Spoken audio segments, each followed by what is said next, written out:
Je viens d'écrire un dernier ouvrage qui s'appelle «En quête de transe vers la liberté d'être», édité chez Vega, Trédaniel.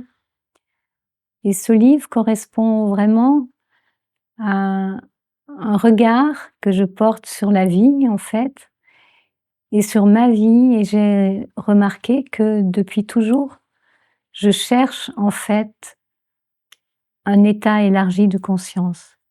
Enfant à courir très très vite dans les prés, je vais résumer, hein, adolescente à rester des heures sur ma guitare, plus âgée à danser comme une folle, à chanter, et cetera. Tout ça, ce sont des états élargis de conscience et j'en ai pris vraiment la mesure que ces dernières années et j'ai eu envie d'écrire un livre pour réhabiliter ce qu'on peut appeler des transes, des états élargis de conscience, mais tous, pas seulement boire de l'alcool, grimper les hautes montagnes, plonger au fond de l'océan. Tous les états élargis de conscience nous offrent des territoires dont on serait privé sans eux.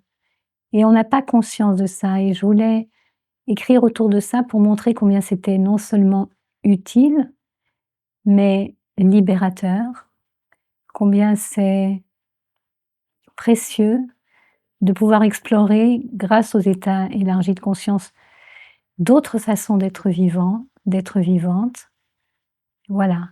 Et ce livre donc parle des transes en général, des inducteurs de transe, des effets de la transe, des dangers des transes, en parlant aussi bien des transes spontanées que des transes induites, comme on fait avec la respiration holotropique, la transe-danse, les psychédéliques pour certains, etc. Et vers la liberté d'être, pourquoi? Parce que plus nous allons explorer, plus nous allons muscler en quelque sorte les allers-retours dans différents états de conscience, plus nous serons libres d'y circuler, de s'y mouvoir.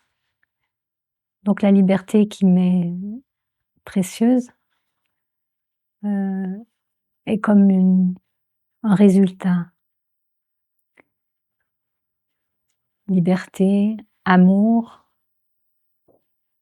parce que dès qu'il y a de l'ouverture, et Dieu sait que les états élargis de conscience créent de l'ouverture, il y a possibilité d'accueillir, de donner, donc d'approfondir les relations et de nous enseigner ce que c'est finalement que l'amour, qui est beaucoup plus que le romantisme et qui a beaucoup de couleurs.